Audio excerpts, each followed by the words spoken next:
This is QTV Nightly News coming to you live from our studios on Caraba Avenue, and I am Jenna Pasonko. Thanks for joining us here at the main news headlines. President Adama Barrow launched his children's storybook titled The Village Boy Who Would Be President at the State House in Banjul on Wednesday.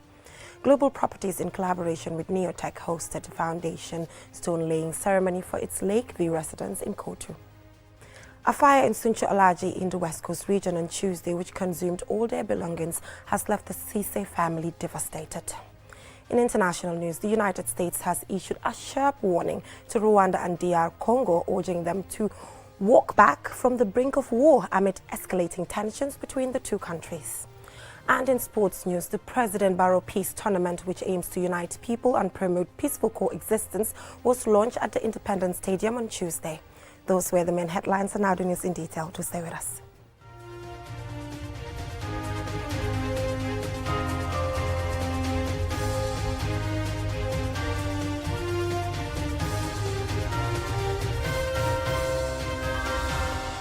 Thank you so much for joining us. This is QTV News, and I am Jenna Pasonko.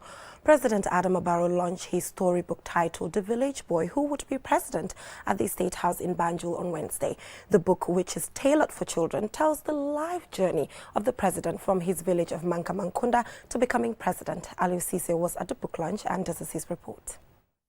Born on 15 February 1965 in the small village of Mankamankunda in the Upper River region, located about 200 kilometers from Banjul, the Gambia's capital, President Barrow was born into a humble family with little opportunities. This 41-page book explores his true life journey of rising from humble beginnings to holding the highest office in the land. The book tells how President Barrow defied the challenges he faced, turning them into opportunities to become what he is today. In telling the president's story, Phi Network, the publishers, use written and unique, engaging illustrations to captivate the young minds to better understand the story.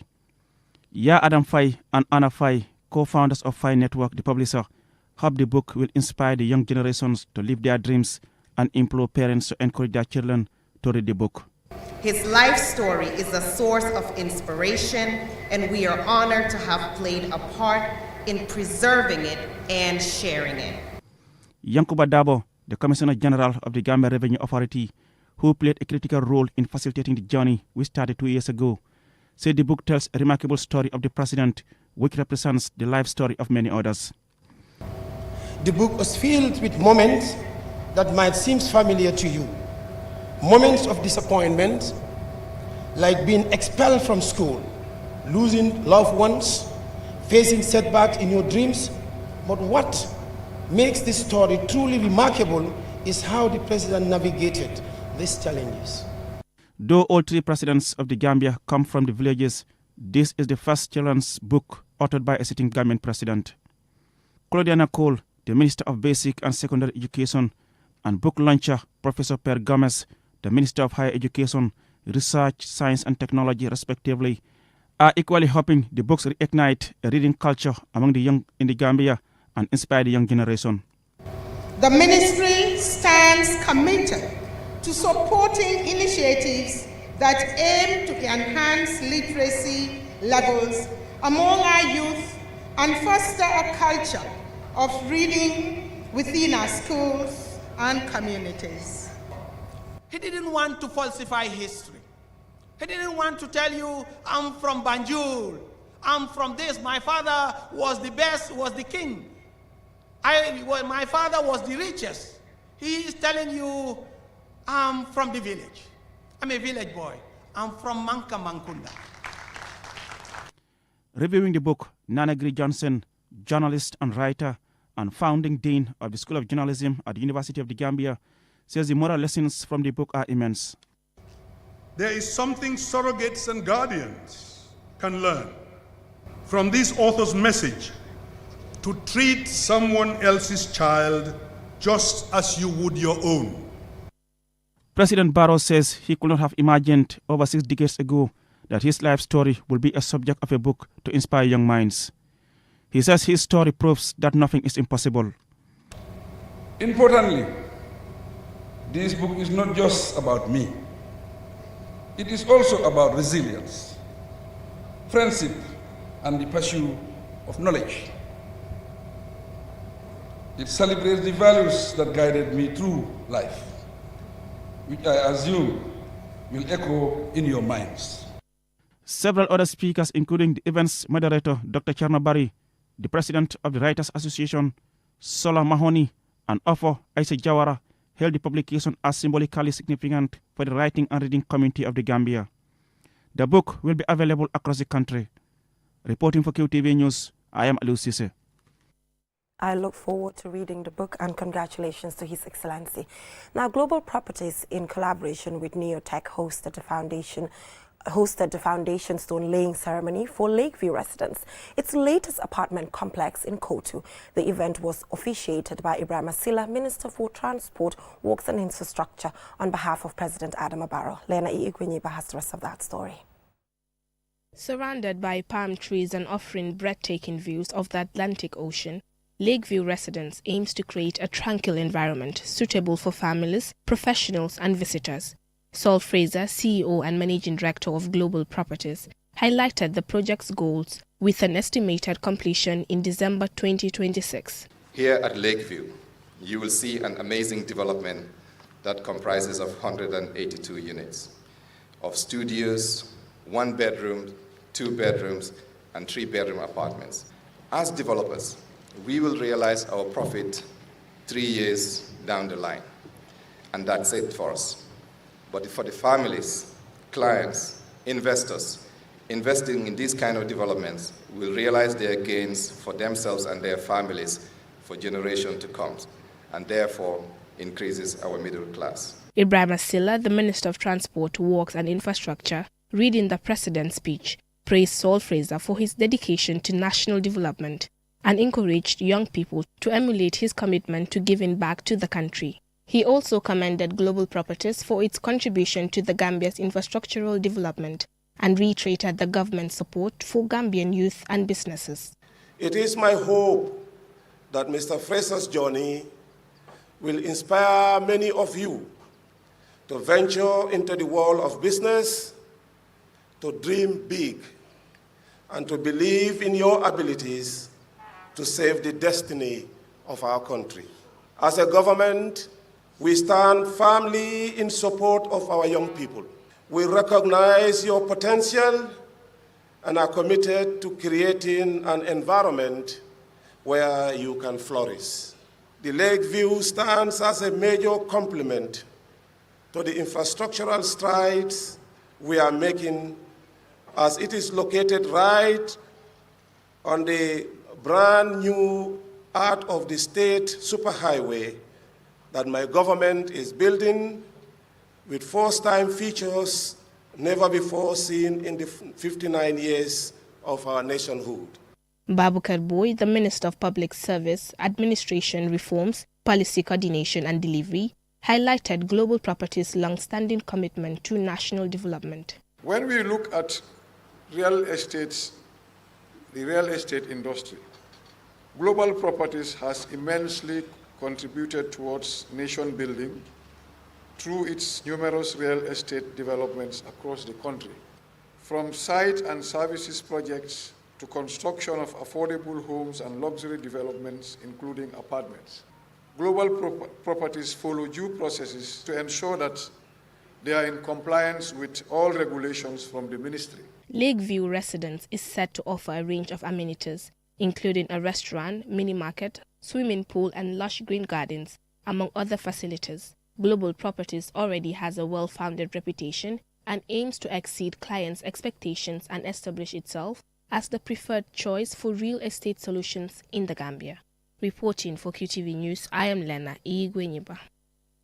Now on to some sad news, as fire in Suncho Alaja on Tuesday evening has left the Cisse family devastated and shocked after all their belongings were consumed by the blaze. Loliam Kamara visited the family and this is her report. According to Kumba Cisse, daughter of the now deceased former owner of the compound, the incident happened when almost everyone was out. She added that by the time they arrived, the fire had consumed everything including the children's school materials. She explains how they became aware of the fire. Safara bi start na around 6. By then, my joge ligi ma ngi tada si neeg bi. Suma auntie mo don foot. The fire started around 6 p.m. By then, I have closed from work, and I was inside relaxing. At the time, my auntie was laundering outside. She caught the smell of a plastic burning. She checked to find that the fire had started from the meter, which then spread to other parts of the house. Before neighbors could come to help, the whole apartment caught fire. Opa Sise, the late landlord's brother and now the head of the family, described the incident as most unfortunate, especially as the holy month of Ramadan is approaching. He also explains how he learned of the fire. Man fekkul ma fi time bu dama génnoon dem liggéey ji after suma doomi mag bi moma call na ma safara mu ngi am ci kër gi man yàlla def bala ma agsi fii so fekk naa fii luy war a taal yëpp jàppana man mënuma xam sax naka laa def. I was away at my workplace when the fire broke out. I received a call from my daughter who informed me of the fire. Upon arrival, I met the compound full of neighbors who tried to put out the fire even before the fire service came. But we have lost everything to the fire, including my children's school materials, beds, and other important valuables. My children even missed class today. Omar Jata, one of the neighbors, was among many who helped put out the fire. Safara with that, when I'm water ligere, falato, what about come fire me on fee, so much I want to fee come the rescue guy. So Sila does it when the module woman started rescue guy, because you seem to know Yagan and Fiamma. She almost was carrying it. I was outside with my friends when I saw smoke coming out and residents calling for help. That's how we came to help. I was among the people fetching water and taking it inside. The fire was serious, but thank God we are able to control it even before the fire and rescue team arrived. Fanta Seka, Kumba's grandmother, narrates the incident.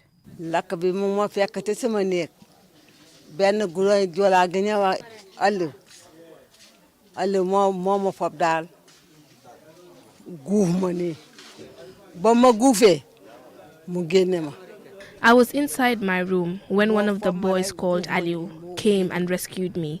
He picked me from the bed like a child and covered my head with a blanket and rushed me out. On our way out, my hair nearly caught fire. I was taken to the compound opposite, which is where I spent the night. I lost everything, including the TV I used to watch. But I am thankful to my neighbors for their help. It could have been much worse if not for them. Opa Sise, on behalf of his family, is seeking support from anyone who may be able to help, as they are currently without clothing or proper shelter. Anyone willing to help this family can contact QTV by email on news@qtv.gm or on 3333245 during office hours. For QTV News, Lolly M. Camara. We hope that they get the support they need from that story by Lolly M. Camara. We will now go for a short commercial break, and when we return, we have local and international news stories to stay. Join us on July 25th to the 26th, 2024 for the Canada Africa Youth Education Forum, which will be held at the Delta Hotels by Marriott in Toronto, ON, Canada. This unique event is an opportunity for education stakeholders, policymakers, the African diaspora, and international students to engage in discussions regarding the current state of education and student mobility. The conference will feature inspiring keynotes and speakers, informative panel discussion, networking sessions, a gala dinner, and award ceremony to highlight leaders who paved the way and fostered changes in the education ecosystem in both regions. Don't miss out on this exceptional event and register now at CanadaAfricaForum.com. Limited tickets available.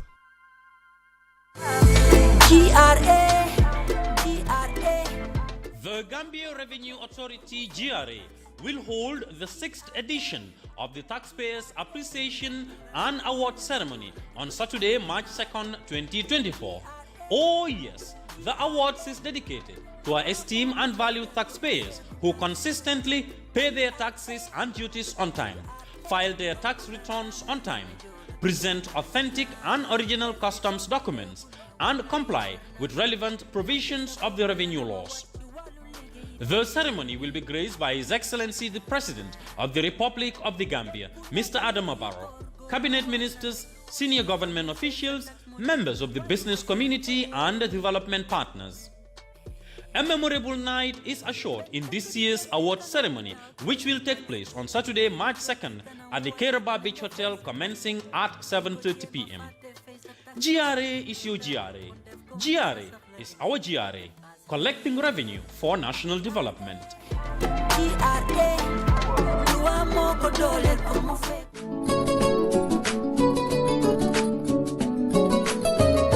Tobacco Control Act 2016 muluwaleti yementa mando dati December karo kono 2018 sango kono. Section 9 mubundaleti membe sartolu kono kasilo di molu bela purke la nyantolu soto kasabati dinkirato meyalan ko cigarette sisiyo waran sisa sisiyo te batandi laje. Ite menka saba fengo ma wajibole muiti ikang kaje ko ikana molu mantora ani wo saba fengo la sisiyo la fo sisa lembang cigaretto waran fengo fe yalan ko aka sabale ndaka sisiyo bonde. Tobacco Control Act 2016 ye molu balile ka cigaretto waran sisa saba jama kono doku dinkiral to lembang public transport wala motolu kono ani molla taradula dawada na tare koy kamaje ni ite sabaro tuno la je fereng woto ite bakela wato wate akate ye jam fa molla membita fo meter kemenyon fo hotelo to lembang restaurant luto doku dinkiral to karamongo luto lembang garaso luto prison memu kasoti police la selol kono video club to ani jamabe dawada iketa momoti ndung ale ye marandi nyundula la nga menu foteng akate yaje ko sabar fengo kakar mamolu kono muk wato bela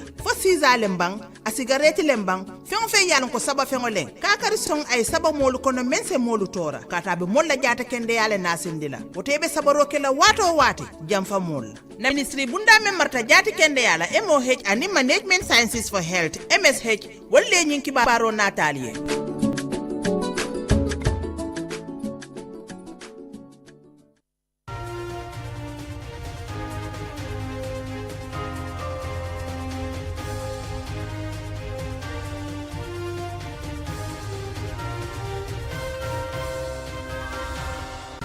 Welcome back from that short commercial break. If you're just tuning in, you're watching QTV News, and I am Jenna Basonko.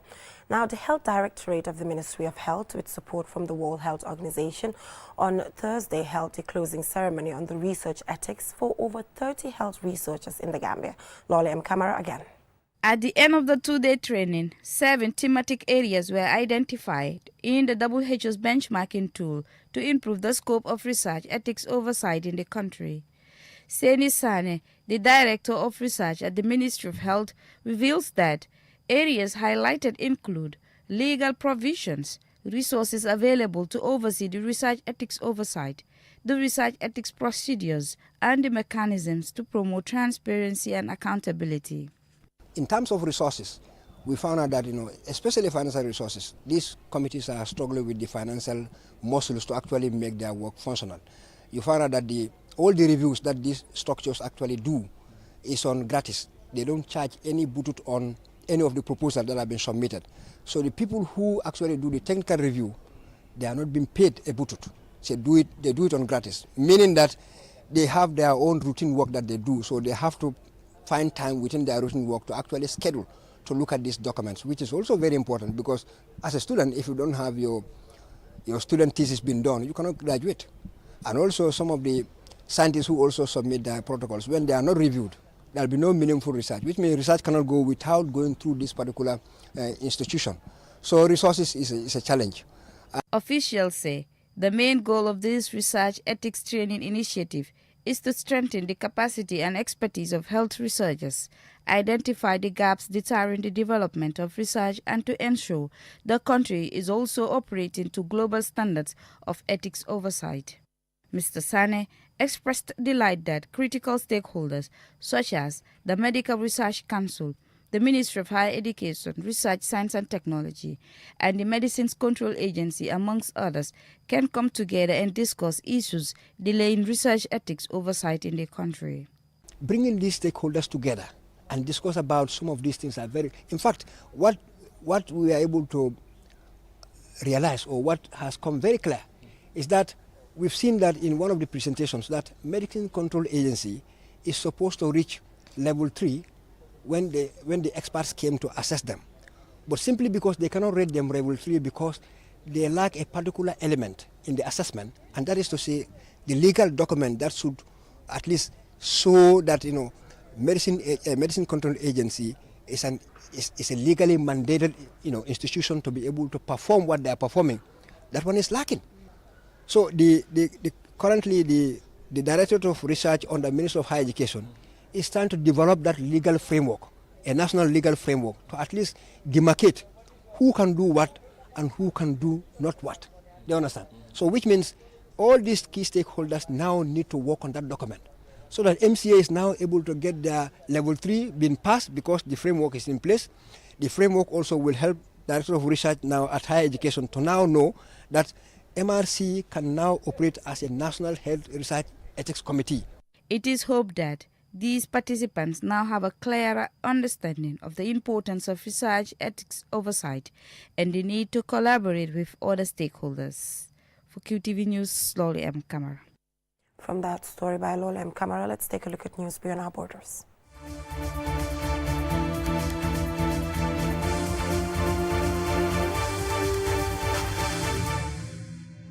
The United States has issued a sharp warning to Rwanda and Congo, urging them to walk back from the brink of war. This warning comes amid escalating tensions between the two countries. Jordan Jaya looks at the conflict and its impact. The USA's Deputy Ambassador to the UN, Robert A. Wood, made these comments at an emergency meeting of the UN Security Council called by France as violence has worsened in Congo's mineral-rich eastern region, which borders Rwanda. Wood said Rwanda and Congo, along with regional actors, should immediately resume diplomatic talks. These regional diplomatic efforts, not military conflict, are the only path towards a negotiated solution and sustainable peace, he stressed.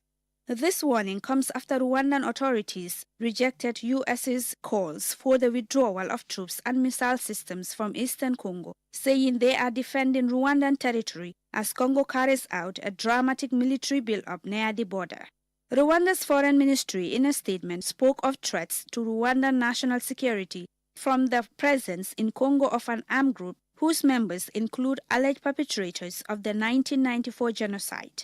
Congolese authorities accuse its East African neighbor of actively supporting the M23 rebel group, whose rebellion has caused the displacement of hundreds of thousands of people in Congo's North Kivu province in recent years.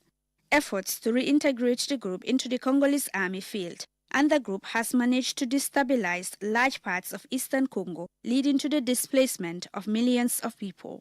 Congo's UN ambassador Zenon Ngei Mukungo urged the Security Council to demand the withdrawal of Rwandan troops from the country without preconditions and halt all support for M23. Ambassador Mukongo told the council that no attack by the Democratic Forces for the Liberation of Rwanda, FDLR, from Congolese territory has been recorded against Rwanda for more than 2 decades. The force is an ethnic Hutu group opposed to the ethnic Tutsi influence in Rwanda, and is one of the last factions of Rwandan rebel groups active in the Congo. The ambassador dismissed Rwanda's fears of genocide, saying its minority Tutsis hold power over the majority Hutus. This, he said, will never happen in Congo, which he said has hundreds of tribes and will live together, he concludes. Fighting near Goma, the region's largest city, has intensified in recent weeks as M23 rebels threaten to take over the city, causing residents of nearby towns to flee. The conflict means millions face a grave humanitarian crisis, causing widespread displacement with allegations of human rights abuses and gender-based violence. Eastern Congo already had one of the world's worst humanitarian crises, with nearly 6 million people previously displaced because of conflict, according to the UN Refugee Agency. There are concerns a new disaster could likely go unnoticed because of the world's attention on the war in Gaza and Russia's invasion of Ukraine. For QTV News, I am Julden Yai. Now let's take a look at what is happening in the world of sports.